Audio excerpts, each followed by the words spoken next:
Hi అందరికి ముందుగా నమస్తే. ఈ వీడియో ఉత్తరప్రదేశ్ గురించి మిత్రులారా, ఎందుకంటే మీ అమూల్యమైన సమయాన్ని నేను వృధా చేయను. ముందుగానే చెప్తున్నా, నచ్చితే చూడొచ్చు, నచ్చకుండా చూడకుండా నష్టం లేదు నాకు. కానీ అయితే గతంలో ఏమైంది, ఒక పాస్టరు డైరెక్ట్ యేసుక్రీస్తుని కలవాలి, యేసుక్రీస్తుని కలవాలంటే మీరందరూ ఉపాసం పండాలి, ఉపాసం పండితే యేసుక్రీస్తు కాడు పోవచ్చు అని ఆడు పనిచేసి పెట్టి కూర్చుండు. ఉపాసం మంతి వాడని బత్తడా కాదు, 22 మంది చచ్చిపోతే ఆ కంపాసం లేస్తే కొనవే కాల్ చేసిరు. ఇక ఎస్కిస్ కాడికి పోయిరు వాళ్ళు, మరి ఇంకేడు పోయిరు నాకైతే తెలియదు. గా మధ్యలో పోడే నిధులు దొరికితే నేనే చిన్నపాటి బాబా చుట్టుపక్కల ఉన్న మంది అయితే రారని దగ్గర ఉన్న చుట్టాల పక్కల పిలుచుకొని వచ్చిన వాళ్ళ పిసికిని సపడే కూర్చుండు, వచ్చిన వాళ్ళ పిసికిని సపడే కూర్చుండు. ఆడు 10-12 మంది చంపి ఆడు సపడే కూర్చుండు. ఇవాళ కొత్తగా ఈడు కూడా కూర్చుండట, బోలేబాబా అట. బోలేబాబు గిరేబాబు. ఆ బోలేబాబా కొత్త దేవుడు అంట. ఆయన మన భారతదేశంలో 33,000 కోట్ల దేవతలు ఉన్నారని చరిత్ర చెప్తుంది, పురాణాలు చెప్తున్నాయి. గిదే లెక్క ప్రకారంగా నడుస్తున్నారు. ఎవరికి నచ్చిన దేవునికి వాళ్ళు మొక్కుతారు. ఓ రాముని మొక్కోవచ్చు, కృష్ణుని మొక్కోవచ్చు, లేకపోతే వెంకటేశ్వర మొక్కోవచ్చు, లేకపోతే శంకరుని మొక్కోవచ్చు, ఎవరైనా మొక్కుతారు. గట్లా గది ఒక నమ్మకంతో గట్ట పోతురు. ఈడు దరిద్రం మండకోటికి వచ్చిండు. ఈడు అంట బోలేబాబా అంట, నేను బలపీకుడు వీక్తా, నాతోటి అన్ని పనులు అవుతాయి, నన్ను నమ్ముకోరని చెప్తే ఈ 7 జనాలు పాడైపోను. మరి ఈరేట నమ్మిరో నాకు తెలియదు. ఈయన 10 మంగళవారం అంట, ఈయన కోపి చెప్తారో ఏమో. మరి 10 మంగళవారం పూజ పెడితే ఆ పూజకు పోయిన జనాలంతా ఈయన కింద కూర్చుంటే ఈయన ముడి కింద కూర్చున్న ఇది మట్టి, లేకపోతే ఈయన నడుస్తుంటే పాదాలకు కింద ఉన్న మట్టి, ఈ మట్టి అంతా కొనబోయి జేబులు పెట్టుకోపోతారో సంచలు పెట్టుకోపోతారో ఏమో కొనబోయి ఆ ఇళ్లలో చల్లుకుంటే, లేకపోతే బాయిలో చల్లితే, లేకపోతే పొలంలో చల్లితే, ఇటు చల్లితేనంట పంట లస్వం తొలగీసలు ఆడుతుందంట. అలా నమ్మకం అంట అది.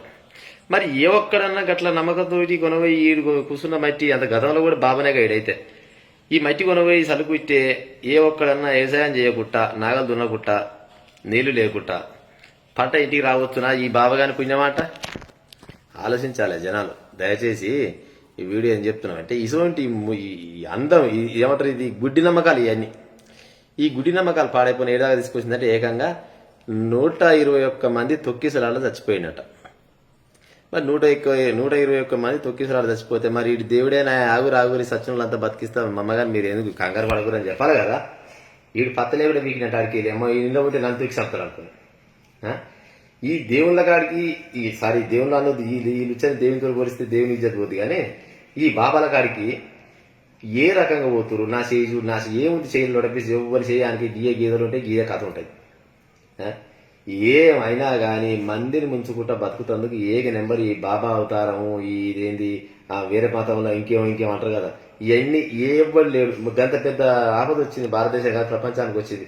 గరకగా పోతున్నాయి. వీళ్ళంతా ఆలోచించాలి ప్రజలారా. నేను చెప్తుంటే కొంతమందికి నచ్చకుండొచ్చు, కానీ మీరు మొక్కురబ్బా, మీకు నచ్చిన దేవుని మొక్కురే. దేవుడు అంటే అది నమ్మకం, అదేది మన తాత ముత్తాతది. మళ్ళీ దీని కూడా కామెంట్ పెడుతుండొచ్చు, ఓరు నమ్మకం వారదని. ఇక గిసోటి దాన్ని కూడా పెడితే మనం ఏం చేయలేము. 121 మంది చచ్చిపోయారంటే ఏమనాలి అని ఆ పోలీసులు మయ్యగాని ఆడి ఏడ ఉన్న దొరకబెట్టి మీ దగ్గర ఆయమన్నా కర్రలు ఉంటాయి, 2 కర్రలు. మరి ఇప్పుడు లేటెస్ట్ ఇంకేమైనా కొత్తగా వచ్చినాయో కానీ పచ్చికారం మంచిగా దంచిపీది, పచ్చికారం దంచిపి ఉప్పు కూడా ఏమేకూరి మంచిగా కిందికి పైకి 4-5 రౌండ్లు వేయడానికి రోజుకు 3-4 సార్లు వేస్తే 5-6 రోజుల మొత్తం 7 కాడికి కథమై వస్తారు దొరకే. ఇసబడి దరిద్రులు నమ్ముకుంటే ఏమొచ్చి పాడైతుంది చెప్పు. జర ఆలోచించాలి. మీకోసం మళ్ళా ఏ మహనీయుడు వచ్చి గట్ట కాదు నాయన గిట్ట అని ఎవరు చెప్పలేడు. ప్రతి సోమవారం, ప్రతి ఆదివారం, ఆదివారం అయితే మొక్కుండదు నాకు తెలుసు. కానీ సోమవారం నుంచి శనివారం దాకా మన ఇళ్ళలో ఉన్న దేవుళ్ళ మొక్కుతూనే ఉంటాం. వీలైన వాళ్ళు అక్కడ ఇక్కడ గుళ్ళ పోయింట్ వేస్తూనే ఉంటారు. ఇంకా కరెక్ట్ చెప్పాలంటే అసలు గుళ్ళ పోయింట్ ఉన్న దేవుళ్ళకే దిక్కులేదు. ఆడ ఒక్కొక్క దేవుని గుళ్ళ దీపం పెట్టే దిక్కులేదు. ఈ దరిద్రం మండకుండా దొరికిన గిలను పట్టుకొని గిలని దేవుడు అనుకొని మీ బంగారాన్ని భవిష్యత్తుని ఖరాబ్ చేసుకొని పైసలు ఖరాబ్ చేసుకొని ఆయన కాడికి పోతే ఏముంది చేయ 10 రాళ్ళు వేస్తాడు. 10 రాళ్ళు వేసిన కాడ 1 2 జరిగితే ఈ కథ మారి దేవుడు అయిపోయింది. ఇదో బాగా వ్యాపారం అయిపోయింది. ఇది దేశంలో రాష్ట్రాలనే కాదు, ఊరికి గిట్టిన తలగబడ్డది.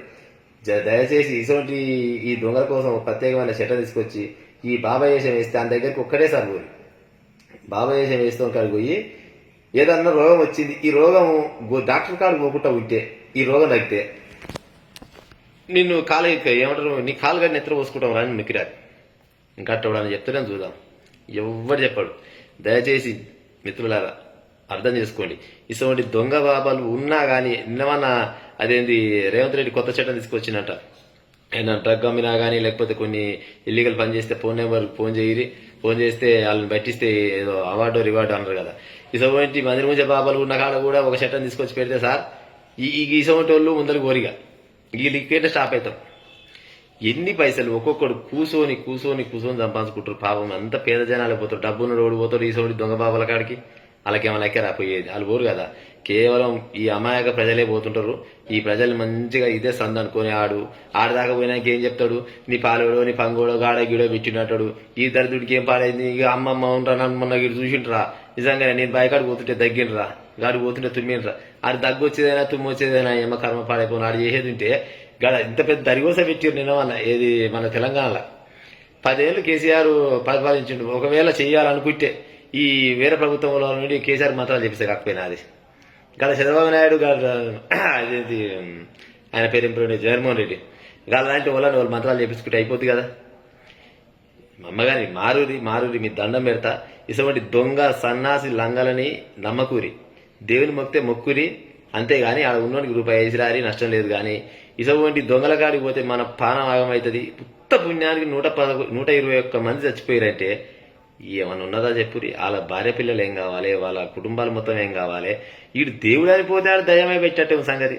ఈడు దేవుడేట అవుతాడు, ఈడు మనిషేనా. ఈయనకి 2 కాళ్ళు 2 కళ్ళు 2 ఒక ముక్కు మూతి మనకున్నట్టే అనుకుంటే అంతే కదా. ఇప్పుడు నేను చెప్పేది మీకు నచ్చకుంటే చెప్పొచ్చు, మీరు చెప్పేది తప్ప అని చెప్పు, నష్టం లేదు. కానీ దీనికి కూడా నువ్వు దేవుళ్ళ గురించి ఇట్ట పెట్టినవు. నేను దేవుళ్ళ గురించి కాదు, ఇటువంటి లంగ సన్నాసి దొంగ బాబాల గురించి. అది ఒక మతం, ఈ మతమే కాదు ఏ మతంలో ఉన్నా కానీ ఇటువంటి లంగల నమ్మకూరి ఇక రైట్ ఉంటా మరి. ఇక నమస్తే.